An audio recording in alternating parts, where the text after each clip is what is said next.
तो हे स्टूडेंट्स, आज की वीडियो में करेंगे diary of Anne Frank class 10th की समरी। तो इस वीडियो को बहुत ही ध्यान से देखना, जो कि आपके बहुत काम आने वाली है।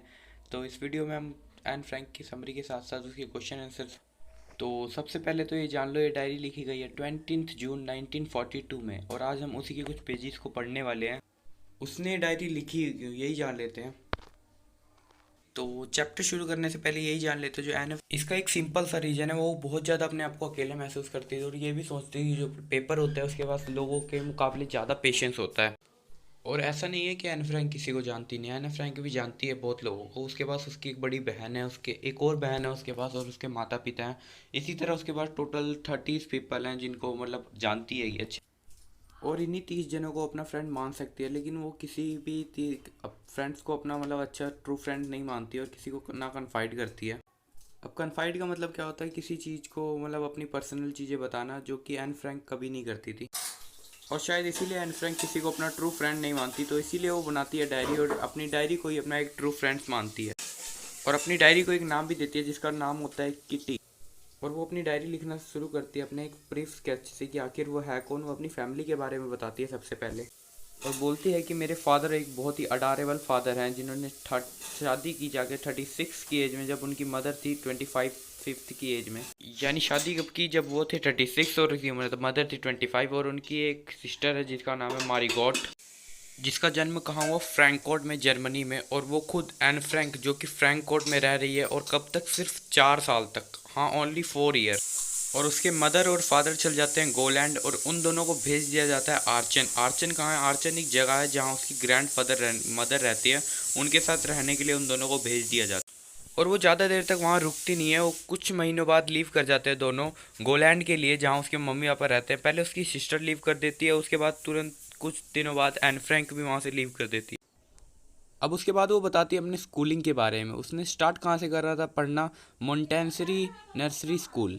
यहाँ वो पढ़ती है क्लास 6 तक, और क्लास 6 के बाद उनका होता है एक हार्ट ब्रेकिंग फेयरवेल, जिसमें कि उसकी जो टीचर रहती है उसको बहुत पसंद थी, तो बहुत ज़्यादा रोना वोना चलता हैगा। और जब उसका फेयरवेल हो जाता है तो उसके सामने एक बहुत ही ज़्यादा दुखद न्यूज़ आती है कि 1941 में उसकी जो ग्रैंड माँ होती है वो बहुत ज़्यादा बीमार पड़ जाती है, और 1942 में आखिरकार उसकी ग्रैंड माँ मर जाती है।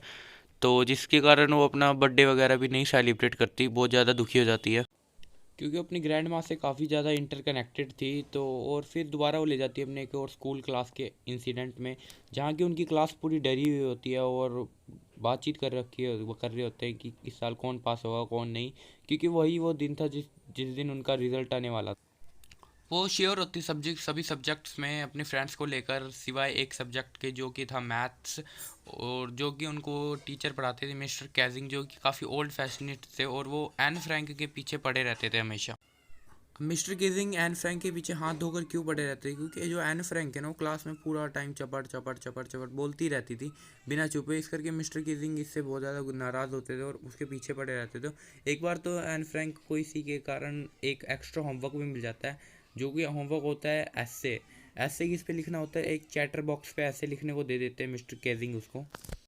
इससे पहले कि वो कुछ लिखती, वो अपने टॉपिक को नोट कर लेती है कि मैंने ऐसे किस पे लिखना है, कि मैं घर जाके लिखूंगी। और जैसे ही वो घर पहुंचती है, वो सोचती है कि मैं कुछ अलग लिखूं, जिसके मतलब सुनकर क्लास के बच्चे मतलब अट्रैक्ट हो जाएं। तो वो लिखती है ऐसा, 3 पेजों में लिखती है। वो 3 टॉपिक लिखती है, कि पहला तो लिखती है कि ये मेरी आदत है, और दूसरा लिखती है कि ये मेरी मदर भी मेरा ऐसे बोलती थी, तो इसीलिए मैं बोलती हूँ। और तीसरा वो लिखती है कि मतलब मैं अपने आप को कंट्रोल नहीं कर पाती बोलने से। और जब मिस्टर केजिंग उसको पढ़ते हैं तो वो काफ़ी ज़्यादा हंसते हैं पहले तो, और हंसते हंसते उसे एक और होमवर्क दे देते हैं, इनकरेजेबल चैटर बॉक्स। अब इनकरेजेबल का मतलब होता है जिसे कभी कोई सही नहीं कर सकता। एन फ्रैंक ने बोला था ना, मैं इसे सही नहीं कर सकती बोलने की आदत को।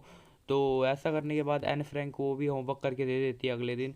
और मिस्टर कैजिंग जब उसे देखते हैं तो काफ़ी ज़्यादा खुश होते हैं, और खुश होकर मतलब उन्हें पढ़ने में मज़ा आ रहा था, तो उन्हें एक और ऐसे लिखने को दे देते हैं, quack quack quack mister chatter box. और ये सुनकर सारी क्लास हंसने लग जाती है, एन फ्रैंक भी हंसने लग जाती है इसे सुनकर। और एने फ्रैंक सोचती है अब आखिर मैं इस ऐसे में लिखूंगी क्या, क्योंकि वो जो भी उसके दिमाग में चल रहा होता है, वो पहले 2 ऐसे में सब कुछ लिख देती है, तो ऐसा कुछ बचता नहीं है उसके बाद लिखने को लिए। तो उसकी लिखने में मदद करती है उसकी फ्रेंड सनी, क्योंकि पोइट्री में काफ़ी ज़्यादा इंटेलिजेंट होती है, तो उसकी वो हेल्प करती है। और एने फ्रैंक सोचती है इस बारी वो जो भी लिखेगी इसमें वो एक मतलब जोक की तरह लिखेगी, और वो लिखना शुरू करती है, जिससे कि वो शुरू करती है एक मदर डकलेन से और एक फादर डकलेन से, जिनके बाद 3 उनके बेबीज़ होते हैं डकलेन। और जो वो जो फादर डकलिन होता है वो अपने बच्चों को क्वैक क्वैक करके मार देता है। ये रीज़न देता है कि ये क्वैक क्वैक क्वैक करके हमेशा चिल्लाते रहते हैं।